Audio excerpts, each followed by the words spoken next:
مساء الخير عليكم. تعالوا نعمل مع بعض النهاردة صينية السمك الجميلة دي، صينية بجد تفتح النفس، تدخل القلب ما تخرجش منه تاني.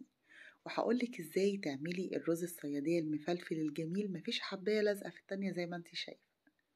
السمك من الحاجات المفيدة جدا للجسم بصفة عامة وللعقل بصفة خاصة، عشان الأوميجا 3 كتروا منه قد ما تقدروا. أنا من عشاق السمك، فعشان ولادي كمان يحبوه زيي بنوع قد ما أقدر عشان ما يزهقوش منه.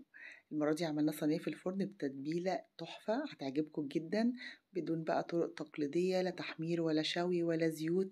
هيلسي جدا، الكبار والصغيرين هيحبوه. تعالوا تابعوني وشوفوا عملناه مع بعض ازاي.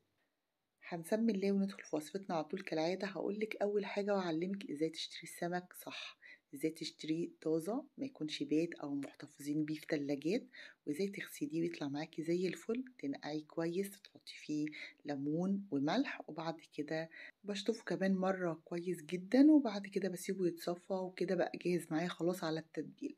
شايفين قلبه نضيف جدا من جوه ازاي؟ طبعا ده عشان أنا بستخدم له فرشة أسنان خاصة بالسمك بس. بغسلها كويس جدا لان هي بتوصل لحاجات معينه كده جوه قوي في السمكه، ما تعرفيش توصليها غير بالفرشه دي.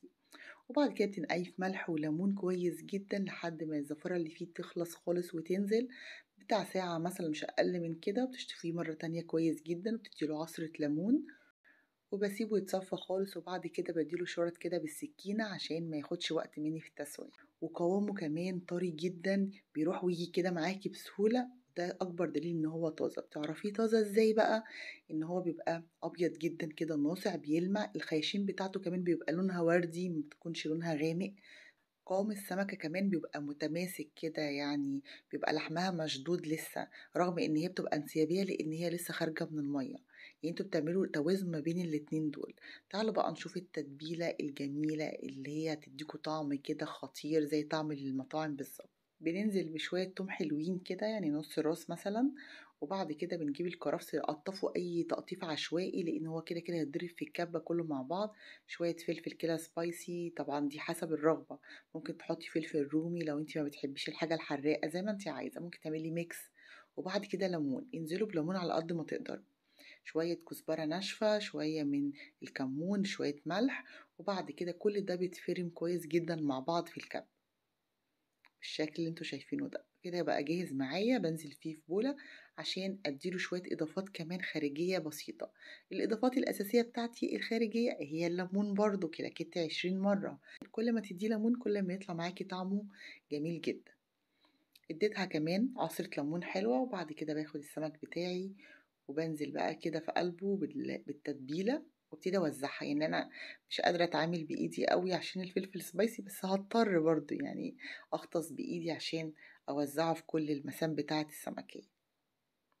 يعني هنا هضطر ان انا استخدم ايدي عشان ادخله جوه الفتحات اللي احنا عملناها مع بعض بالسكين. الفتحات دي مهمة جدا في اي نوع سمك، وخاصة الأحجام الكبيرة زي اللي أنا بتعامل بيه النهاردة ده لازم تدوله يعني شرطتين 3 زي ما انتوا حابين، لأن هي بجد بتسهل عملية التسوية وبتسرحها. يعني انتي لو بتحمري في زيت، الزيت بيدخل في الفتحات دي، بيدخل لقلب السمكية ويتخللها كده، ويساعد ان هي تتحمر كويس وتقرمش كمان لو حابين.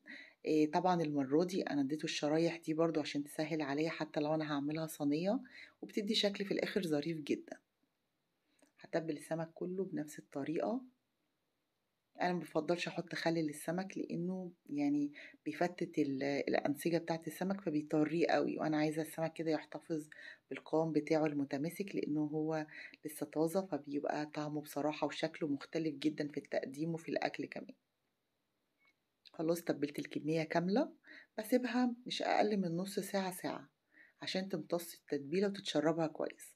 تعالوا بقى نشوف يعني شوية الخضار اللي احنا هنتعامل بيهم دول، ودول اللي هفرشهم بقى مع السمكية كده في الفرن وتديه طعم حلو قوي. قطعت باقي الكرفس اللي عندي مع شرايح من الطماطم مع البصل، ملح كمون كزبرة ليمون. كل الخلطة دي كده هبتدي أضيفها للسمك. السمك خلاص خرجته من التلاجة بعد ما قعد مش أقل من ساعة. بجهز الصينية اللي أنا هدخلها الفرن، بديها طبقة من الزيت، وبنزل عليها على طول السمك بدون أي حواجز. يعني المفروض إن أنا الخضار ده بافرشه في الأرضية وأحط السمك فوقه، لأ أنا هاحط المرة دي السمك على الزيت دايركت عشان باشغّل الفرن مع الشواية يتحمّر من فوق وتحت في نفس التوقيت، يطلع معاكم بقى تحفة، وما تضطريش إن أنتِ تقلبي السمك عشان ياخد لون من فوق للشواية ولا أي حاجة من دي، وبادّيها مسحة خفيفة جدًا من الزيت مش أكتر من كده. كده بقى جاهز معايا خلاص، باعلّي الفرن وباشغّله على نار عالية من فوق ومن تحت وأدخّله، وتعالوا بقى نشوف الرز الصيادية هنعمله إزاي مع بعض. نار عالية في طاسة، شوية زيت، بانزل بالبصل بتاعي وبافتح فيه كده كام واحدة حبّهان، بانزّل الفصوص بتاعتها وبادّي كمان نُص معلقة من الكمون وباحط كمان كزبرة ناشفة ومعلقة من السكر. السكر ده مهم جدًا عشان هيكرمل البصلة ويدّينا taste كده تحفة أوي للرز الصيادية. وباجيب بعد كده فص توم باقطّعه شرايح رفيّعة وبانزل بيه على البصلاية ياخد كده لون وطعم حلو أوي. طبعًا أنا لو عندي باقي الخلطة أو التتبيلة بتاعة السمك باقية، باجيب معلقة وانزل بيها على البصل، بس أنا عاملاها المرّة دي على القد فاضطريت إن أنا أحط فص توم. هنا بعد ما البصلة اصفرِّت بانزل بشوية من عصير الطماطم.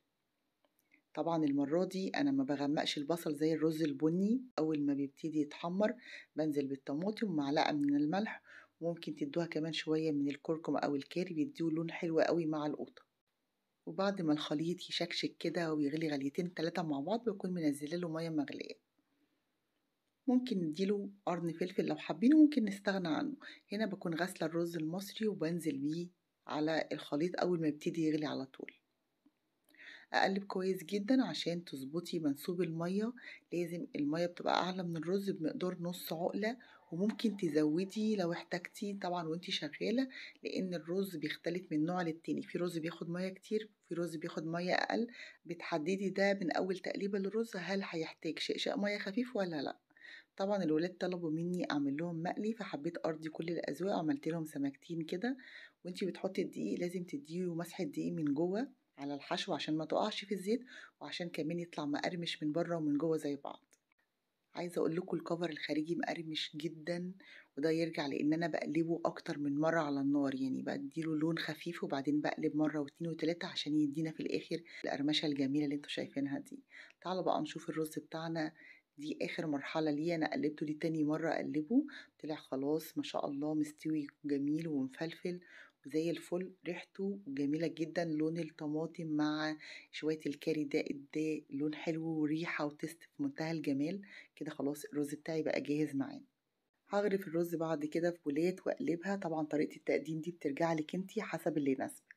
تعالوا بقى نشوف السمك بتاعنا الجميل بعد ما خرج من الفرن، لونه، طعمه، شكله، ريحته بجد كانت قالبة الدنيا، يفتح النفس أوي، طالع جميل، طريقة خفيفة وصحية، ما شاء الله بدون زيت، بدون تحمير، بدون أي تعب. تتبيلته كمان كانت تفتح النفس أوي، جربوه وقولوا لي رأيكم.